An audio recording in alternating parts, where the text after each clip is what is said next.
मुसलमान हमारे मुसलमान कभी नहीं हो सकते। क्यों रह सकते?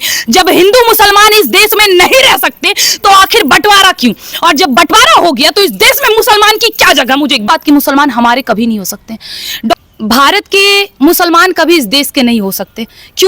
क्यों नहीं होंगे? उन्होंने भी आजादी की लड़ाई लड़ी थी। डॉक्टर भीमराव अंबेडकर से ये सवाल करिएगा, क्योंकि आज से 77 साल पहले उन्होंने एक पुस्तक लिखी थी, भारत पाकिस्तान का बंटवारा, जिसमें उन्होंने ये बात क्लियर कह दिया था कि भारत के मुसलमान हमारे मुसलमान कभी नहीं हो सकते, क्योंकि वो भारत को दारुल हर्ब मानते, दारुल इस्लाम नहीं। और दारुल हर्ब का मतलब होता है युद्ध का घर, और दारुल इस्लाम का मतलब होता है इस्लाम का घर। यानी कि जो भारत में मुसलमान है वो इसे दारुल हर्ब मानते। अगर आप सवाल करना चाहते हैं डॉक्टर भीमराव अंबेडकर से करिए। संविधान सिर्फ भीमराव अंबेडकर ने ही नहीं लिखा था। तो उनके पहले पुस्तक पे पहले पेज पर ये भी है, हमारे राम दरबार की तस्वीर भी है, गीता की कसम भी खिलवाई जाती है। इसका भी तो समर्थन करना चाहिए ना आप लोगों को।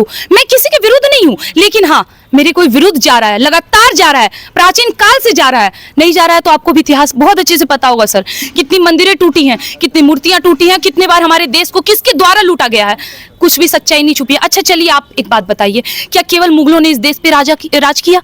सभी ने राज किया। क्या केवल मुगल इस देश के राजा थे? बिल्कुल नहीं। महाराणा प्रताप, छत्रपति शिवाजी, इनका कहाँ जिक्र मिलता है? तो रोका कौन है? आज तो हिंदुत्व के प्रधानमंत्री मोदी जी हैं। आज आए ना सर, तो आज निकले तो है हम जैसी लड़कियां, आज ही तो निकली हैं।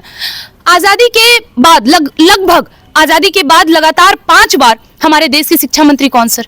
मुस्लिम थे ना। तो क्या आपको लगता है कि हमारे ग्रंथों में या हमारे पुस्तकों में त्रुटियां नहीं की गई होंगी? की गई है ना। तो आप उसके बाद तो सब हिंदू ही बने।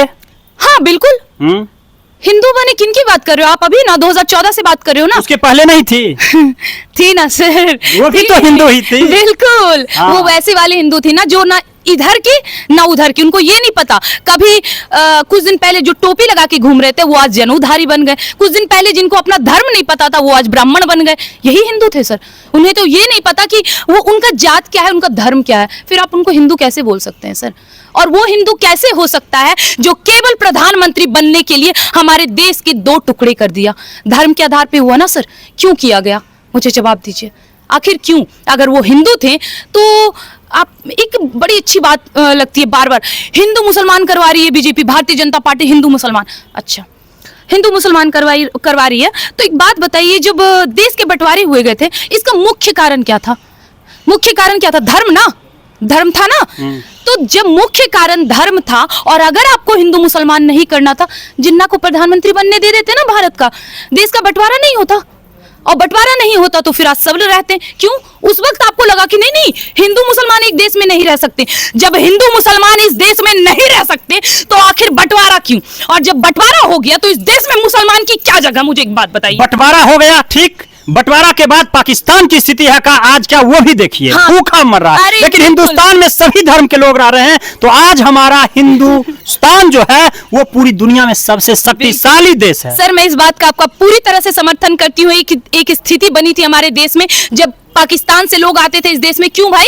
अटैक करने। कभी ताज हमला, कोई हमला, ये हमला, वो हमला, मंदिर तोड़ना, आते थे ना। सारे मुसलमान तो गलत नहीं हो सकते हैं। हाँ, बात अब पॉइंट वाली है ना। सारे मुसलमान गलत। मुसलमान में तो अब्दुल कलाम भी थे। एकदम, अब्दुल कलाम, एपीजे अब्दुल कलाम थे और हमारे देश के नहीं थे। अभी आप देश विरोधी मत कह देना हमें। डॉक्टर तारिक फतेह, नाम सुना है ना आपने? वो क्या कहते हैं, कहीं भी पैदा होने वाला व्यक्ति सर्वप्रथम हिंदू ही है। उनका नाम क्या है? डॉक्टर तारिक फतेह।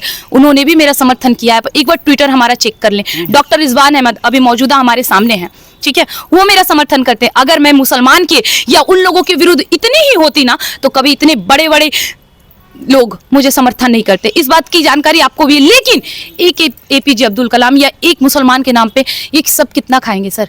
और सच्चाई आपसे और हमसे नहीं छुपी है। हमारे देश में बहुत से महारथी हैं जो मुझसे भी बड़े बड़े बयान दे चुके हैं। सरदार वल्लभ भाई पटेल, मुझे जहाँ तक कि उनका एक भाषण याद है, आज़ादी के बाद उन्होंने स्टेज पे एक भाषण दिया था जिसमें उन्होंने ये कहा था कि हैदराबाद के मुसलमान हमारे कभी नहीं हो सकते।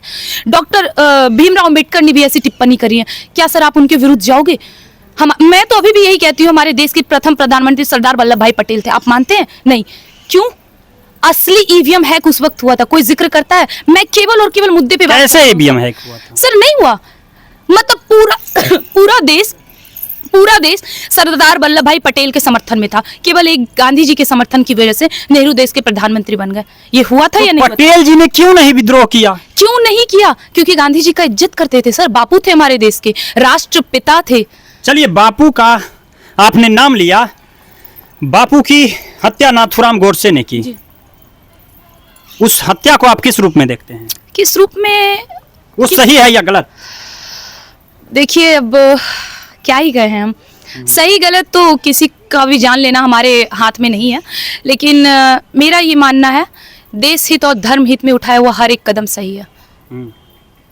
जिस तरह से प्रभु श्री राम ने किया था। बिल्कुल बिल्कुल। अच्छा, चलिए, आपके नजर में आज तक के जितने भी प्रधानमंत्री बने उनमें सबसे अच्छा बेस्ट कौन?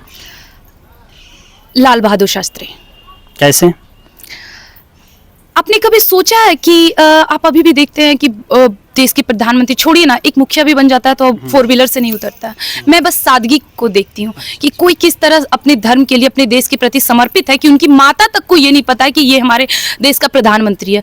जब हो गए तो पता चला भाई रेलवे में काम कर रहे हैं, उनको ये नहीं पता कि उनके बेटे देश को चला रहे हैं। तो ऐसे सादगी को निभाने वाले जो अपने देश धर्म के हित में सोचते हैं, जिनको किसी से मतलब नहीं, लेकिन उनको ना जाने कैसे कहाँ से सच्चाई पता है सर, मरवा दिया गया। और आज तक ये गोपनीय है, ये आज तक बात गुप्त है कि आखिर उनकी मृत्यु हुई कैसे।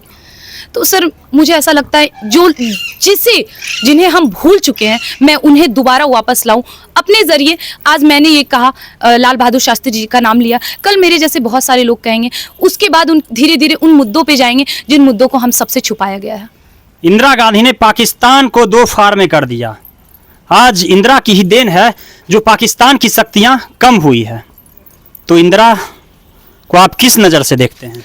देखिए, अगर आप बात करें, मैं एकदम सम्मान करती हूँ उस चीज़ का, चाहे उन्होंने हमारे देश हित धर्म हित में जो भी कार्य किए हैं, मैं बिल्कुल समर्थन करती हूँ। लेकिन एक बात, धर्म हित में उन्होंने काम किया, क्षमा करें, मैं धर्म हित में बिल्कुल नहीं कह सकती हूँ, देश हित में उन्होंने जो भी कार्य किए मैं उन सब चीज़ों का समर्थन करती हूँ, बिल्कुल समर्थन है उनका।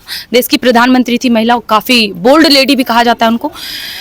लेकिन क्षमा करें, जो बेटी हमारे धर्म की नहीं हो सकती, मैं उनका इज्जत नहीं कर सकती हूँ। तो इस बात को आप तय रखिए कि जो मेरे धर्म का है, मेरा प्रेम केवल उनके लिए है।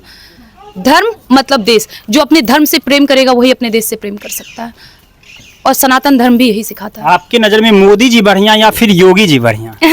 ऑब्वियसली योगी जी। क्यों? बिल्कुल, क्यों का कोई रीजन ही नहीं है। उनका एक्शन वही है जो हम लोग सब चाहते हैं, जो हम और आप चाहते हैं। चलिए मैं आपसे पूछती हूँ, बहुत सारे ऐसे न्यूज